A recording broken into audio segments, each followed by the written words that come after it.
Hey friends, welcome to Ivy's Fortress. I'm Ashanta, your reading friend, and today's book we have Nurse Clementine by Simon James. I checked this out on my last library visit, and I checked it out because I wanted to get a book about health and wellness, and I saw this one, and I was like, I think this will do. So we're gonna read this book today, but as always, before we get started, let's sing our welcome song. So get your friends' fingers ready. 1, 2, 3, go. Hey there, friends. Hey there, friends. Welcome to Ivy's Fortress. Hey there, friends. Hey there, friends.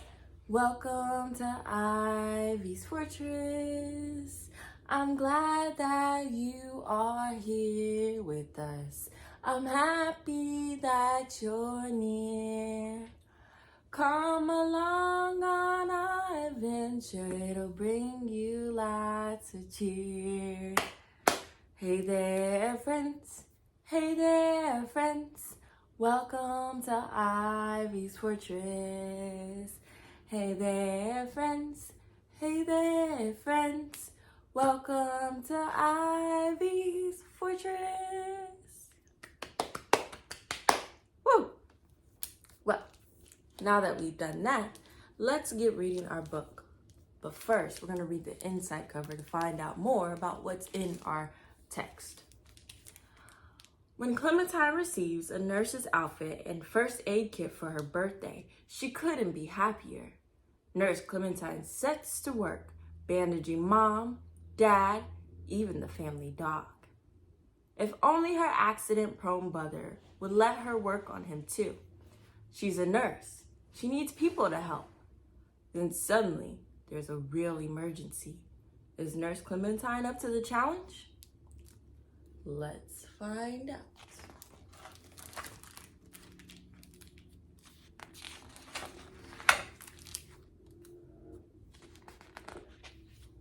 Simon James, Nurse Clementine, a Candlewick Press published book. It was Clementine Brown's birthday.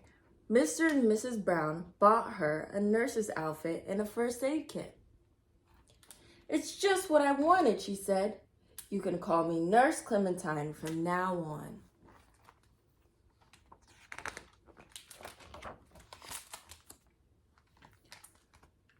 Nurse Clementine didn't have to wait for long for her first emergency. Mr. Brown banged his toe on the living room door. Nurse Clementine got right to work. You'll need to keep this up and this on for a week, she said. A week, moaned Mr. Brown. A week, said Nurse Clementine firmly. Next, Mrs. Brown complained that she had a headache. Nurse Clementine gave her a complete checkup.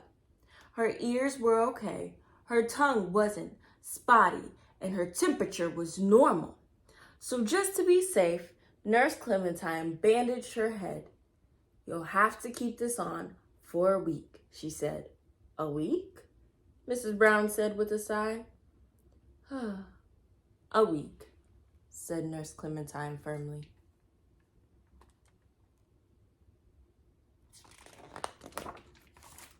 In the kitchen, Nurse Clementine found Wellington licking his paw. It must be sore, decided Nurse Clementine. She bandaged it up as best she could. Nurse Clementine was very pleased with her work. She rushed off to find her brother Tommy, who was bound to need some help. I wonder how she knows. Bold and fearless, Tommy the superhero was on his way down the stairs. Look out, Tommy, shouted Clementine. You're going to hit the door. Nurse Clementine immediately opened her first aid kit. It's a good thing I'm here, she said. No, it's not, said Tommy. I don't need a nurse. I'm Super Tommy. Watch me fly. I can leap from sofas. Look out, Tommy, said Clementine. You're going to hit the floor.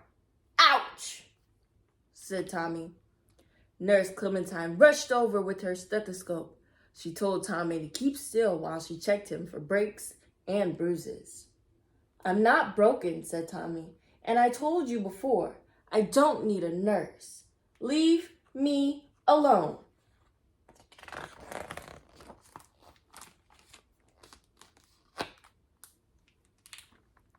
Clementine sat while Tommy played. There was no one left to take care of.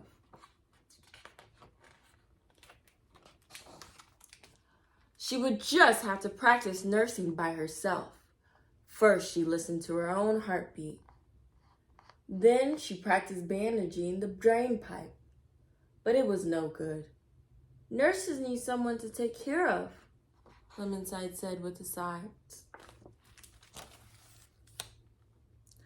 Then she heard a voice calling from up in the tree. Clementine, Clementine, help! It was Tommy. I'm stuck, he cried. I can't get down. It's too high. Hang on, Tommy, called Clementine. I'll get you down. Clementine knew she had to think quickly. After all, this was a real emergency. Clementine stood on tiptoe, but she couldn't reach Tommy. I'm slipping, he said. Hold on, said Nurse Clementine. I can't, said Tommy. I'm going to fall.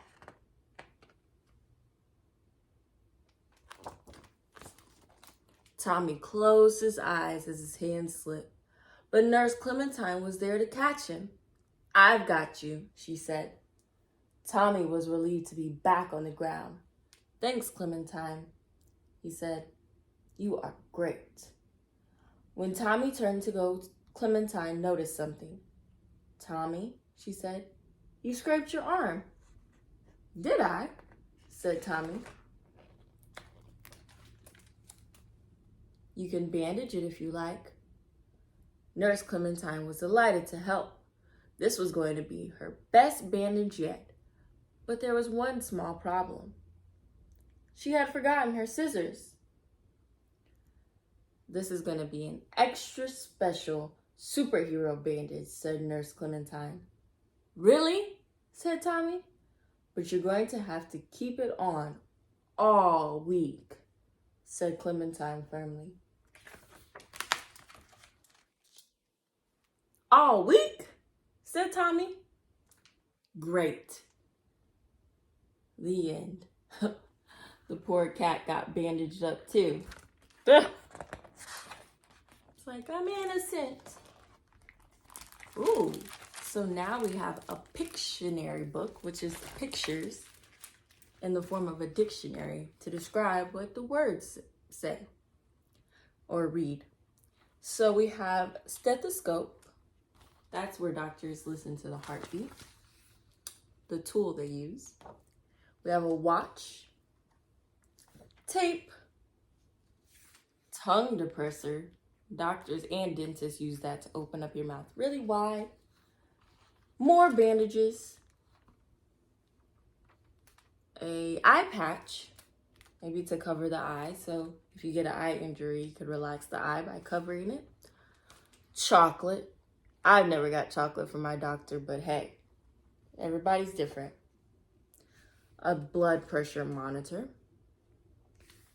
Gloves. Cotton balls. Pen light.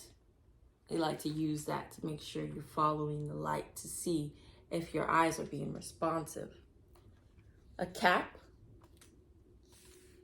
Thermometer. A case to put all her tools and equipment. Band-aids, my favorite. Bandage. Scissors. Cotton balls, maybe to stop the bleeding, like Tommy had a scrape on his arm. Emergency toffees, because you know kids love candy. Always make the tears go away. Wipes, a first aid book, maybe to find whatever she needs and know what tools to use for certain injuries. Tweezers, possibly to pull out debris in a scar. A reflex hammer. This is my daughter's favorite. She likes to hit all my joints to make sure that they're responsive as well. Name badge, like Nurse Clementine had her name badge. And an otoscope. That's how you see. It's like into the eyes and ears, specifically the ears. That was real nice to put that in there. Now we're going to read a little bit about our author. Simon James has created many books for children, including Leon and Bob, George Flies South, and 3 books about baby brains. About Nurse Clementine, he says, I've always thought it must be difficult being a nurse, taking care of people who often don't want to be looked after or who have done silly things. I like the idea of Clementine, desperate to take care of all her family, but with a brother determined not to be nursed. Simon James lives in England, which is a country overseas from the United States.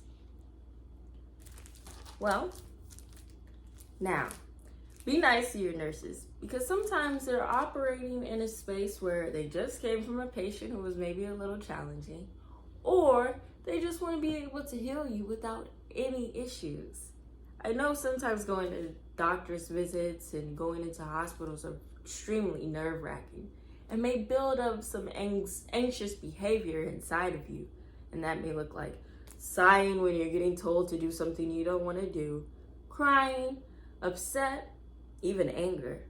But all those feelings are appropriate. You just have to know how to express them. And you can simply tell somebody, especially the nurses, I'm angry, I have to be here.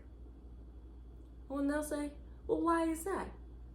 Because I want to go play. The nurse will say, well, we want to get you healed first. Don't you want to be happy playing and not in pain? And most of the time you'll say something like, yeah, I do. And then they'll say, okay then.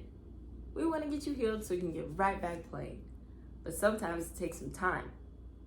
So, listen to your nurses and pay attention to how your doctors treat you, cure you, or prepare you for play again. That's all I have for you today, kids. Catch you next time. Bye.